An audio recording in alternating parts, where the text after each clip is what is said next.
नमस्कार, आप लोग देख रहे हैं सारसा नाउ और मैं हूं आपके साथ संदीप मिश्रा। इस समय की बड़ी खबर आ रही है कि संसद का शीतकालीन सत्र 1 दिसंबर से शुरू होकर 19 दिसंबर तक चलेगा, जिसकी जानकारी केंद्रीय मंत्री किरेन रिजिजू ने अपने एक्स हैंडल के द्वारा दी है कि राष्ट्रपति द्वारा सरकार के इस सत्र के लिए जो प्रस्ताव दिया गया था, राष्ट्रपति द्रौपदी मुर्मू ने मंजूरी दे दी है और जिसके बाद 1 दिसंबर से ये सत्र शीतकालीन सत्र जो है 19 दिसंबर तक चलेगा और कई सारे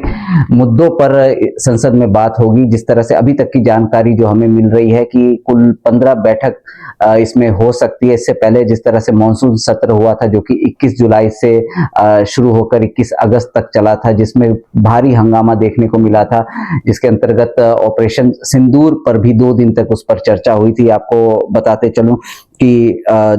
पिछली बार की अगर बात करें, जब मॉनसून सत्र हुआ था तो 2 दिन तक जिस तरह मैंने बताया कि ऑपरेशन सिंदूर पर चर्चा हुई थी और जिसमें 130 सांसदों ने इस बैठक में हिस्सा लिया था, जिसमें लोकसभा में 14 बिल पास हुए थे और 14 बिल जो है वो पेश किए गए थे, जिसमें से 12 बिल पास हुए थे और इसके अलावा राज्यसभा की अगर बात करें तो 15 बिलों को मंजूरी मिली थी, जिसमें से आयकर बिल 2025 भी शामिल था, जिसे सरकार ने वापस ले लिया था। तो एक ये महत्वपूर्ण जानकारी और अहम जानकारी। और जिस तरह किरेन रिजिजू ने कहा है कि उम्मीद करते हैं कि इस पर सार्थक चर्चा होगी, रचनात्मक बैठक होगी और जो कि हमारे लोकतंत्र को और मजबूत करेगा और जनता की आकांक्षाओं पर खरा उतरेगा। और तमाम देश की जनता भी चाहती है कि उनके जो मुद्दे हैं उनको संसद में उठाया जाए। लेकिन जिस तरह से अब जब से ये जानकारी आई है कि संसद का शीतकालीन सत्र 1 दिसंबर से शुरू होने वाला है, जिसके बाद कांग्रेस ने इस पर सवाल खड़े करने शुरू कर दिए हैं, जो कि विपक्ष की पार्टी है, उन्होंने सवाल खड़े कर दिए कि इतना छोटा सत्र क्यों बुलाया जा रहा है। कि हालांकि